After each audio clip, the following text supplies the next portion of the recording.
Dan pemirsa, kembali di Anyus Today bersama kami di Anyus Center Jakarta. Pemirsa. Dan kita kembali. Kita bahas tadi di awal, di Betul. akhir-akhir ini banyak sekali menyangkut informasi yang memiriskan dari kasus kekerasan seksual di tingkat pendidikan. Betul, dan kita akan di Demak membahas. dan juga di Gorontalo ya. Betul. Kalau di Demak itu kemarin antara siswa dan siswa melakukan hubungan seksual di dalam kelas, dan juga di Gorontalo adalah antara guru dan juga muridnya. Betul, dan tentunya ini kan sangat miris ya, kita akan bahas lebih lanjut kenapa hal-hal seperti ini bisa terjadi dan bagaimana cara mencegahnya. Dan sekarang kita sudah tergabung juga bersama kami ada Ketua Komisi Perlindungan Anak Indonesia, Ibu Aimariati Soliha. Ya, selamat siang Ibu Aimar. Selamat siang, Mbak Aulia, Mas Pram. Halo, terima kasih Ibu-Ibu telah bergabung bersama kami pagi hari ini. Ya, terima kasih. Ya, mungkin kita ke Ibu Aimar terlebih dahulu dari KPAI. Sebenarnya apa yang terjadi dalam dunia pendidikan kita? Karena akhir-akhir ini informasinya sangat-sangat memiriskan. Anak-anak berhubungan seksual di kelas dan juga ada oknum guru yang melakukan hubungan seksual juga kepada muridnya.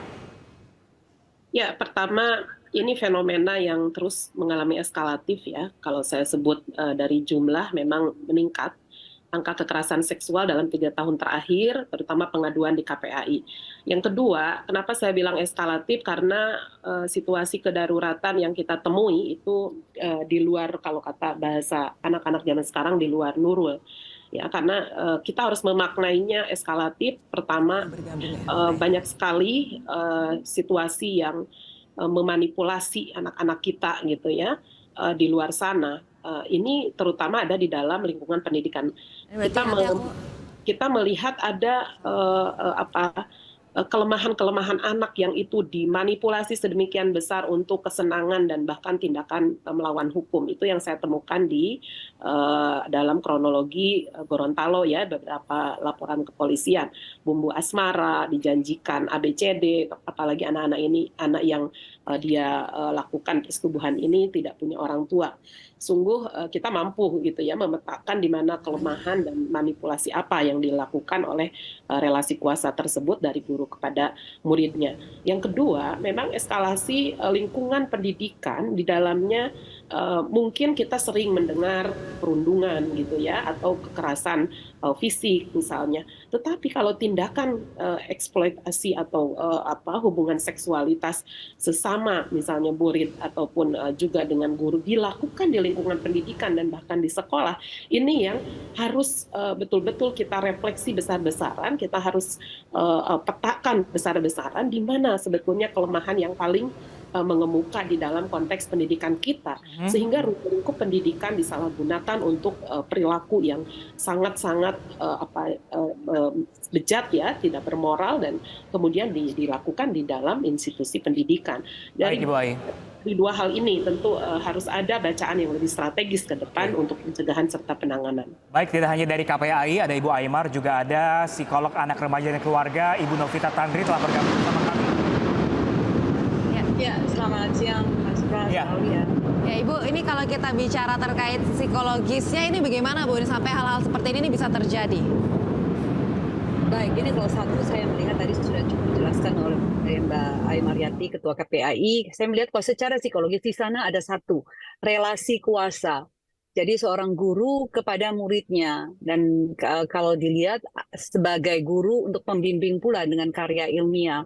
Yang kedua, ada murid ini atau Ananda ini juga tidak punya orang tua. Jadi korban yang selalu adalah korban yang lemah, yang tidak punya pembela. Nah, yang ketiga, ada yang disebut dengan grooming.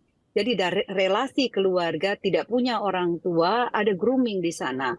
Yang seharusnya orang tua, apalagi kita bicara adalah pendidik, guru, yang mestinya yang memberikan modeling, yang memberikan contoh, malah ini memanfaatkan secara psikologis korban yang lemah untuk dijadikan sebagai objek seks dalam hal ini adalah guru yang sudah berkeluarga dan yang punya anak.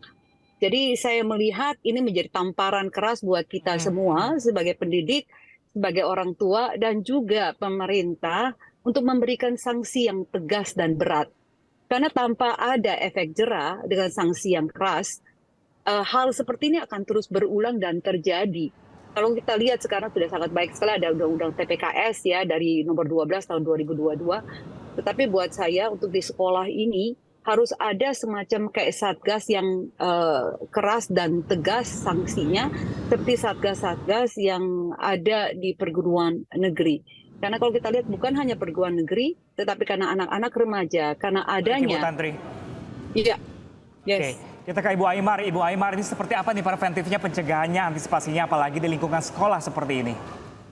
Ya, pertama kita harus melihat kalau situasinya masih relationship ya, dan bahkan iklim patriarkisme yang kian mewabah di masyarakat kita, tentu harus ada cara berpikir, paradigma, nilai budaya, sosiokultur, moralitas, dan juga tata nilai yang harus lebih baik di masyarakat. Dan ini kerja antara dunia pendidikan, keluarga, institusi di dalam rumah tangga ya, bahkan di tingkat RT RW, masyarakat dan sekitarnya. Itu yang pertama, munculkan bahwa situasi ini harus diganti oleh lingkungan keluarga yang saling mengasihi, ya, terjadi edukasi yang terus menerus positif dikembangkan, baik itu pengasuhan maupun pendidikan. Yang kedua, tentu di ranah hukum kita sudah punya aturan, baik itu Undang-Undang Perlindungan Anak yang memberi pemberatan ya, bagaimana revisi kedua terkait 17-16 bahwa ada hukuman yang sangat berat untuk orang-orang yang sangat dekat dengan anak, diantaranya adalah tenaga pendidik dan orang tua, itu harus implementatif. Sehingga bukan hanya secara hukum, tetapi juga ada penjeraan secara sosial, dan bahkan kalau kita lebih jauh lagi, di situ ada undang-undang misalnya yang kebiri ya, ini juga saya kira potensial untuk memberi dampak dan elemen kejut, serta berpikir ribuan kali sebelum melakukan tindakan kekerasan seksual. Yang ketiga, Permendikbud nomor 46 2024 ini sudah diimplementasi. Semua dunia pendidikan harus memiliki Satgas TPKS ini, ya, Satgas kekerasan di satuan pendidikan, sehingga ketaatan dan kepatuhan kita bukan hanya di atas kertas. Baik, Mari kita kita ke didik Ibu dan Novita ciptakan Tantri lingkungan dulu pendidikan. terlebih dahulu kembali. Ya, Ibu, Iya. ini kalau kita Yes. melihat kasus-kasus seperti ini, biasanya apalagi terutama yang murid dengan guru ya, Pram ya. Ini kan masih di bawah umur, dan ini secara psikologi itu sebenarnya seperti apa, Bu? Ini banyak yang sebut ini adalah korban dari grooming. Nah, itu sebenarnya apa itu, Bu? Baik, jadi anak, kalau kita bicara anak 0 sampai 18 tahun, berarti kita bicara tentang otak. Kita bicara tentang neuroscience, kita bicara bagaimana perkembangan dan pertumbuhan otak anak di usia 18 tahun, ini usia anak ya, itu belum berkembang dan bertumbuh secara sempurna. Mungkin dalam jumlah dan ukuran itu sudah bertumbuh dalam jumlah dan ukuran di usia 18, tetapi usia 25 tahun otak ini baru berkembang secara fully developed, sempurna. Nah, ini dimanfaatkan oleh orang-orang yang harusnya punya relasi kuasa dan melindungi, tetapi memanfaatkan ini disebut dengan grooming. Jadi dibuat si korban itu merasa bersalah.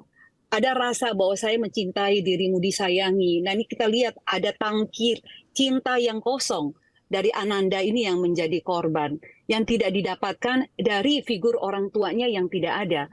Jadi figur ini yang harusnya melindungi, figur ayah, tetapi malah meng-grooming. Yang kedua adalah pendidikan seks. Penting sekali untuk diajarkan anak-anak sejak usia dini bahwa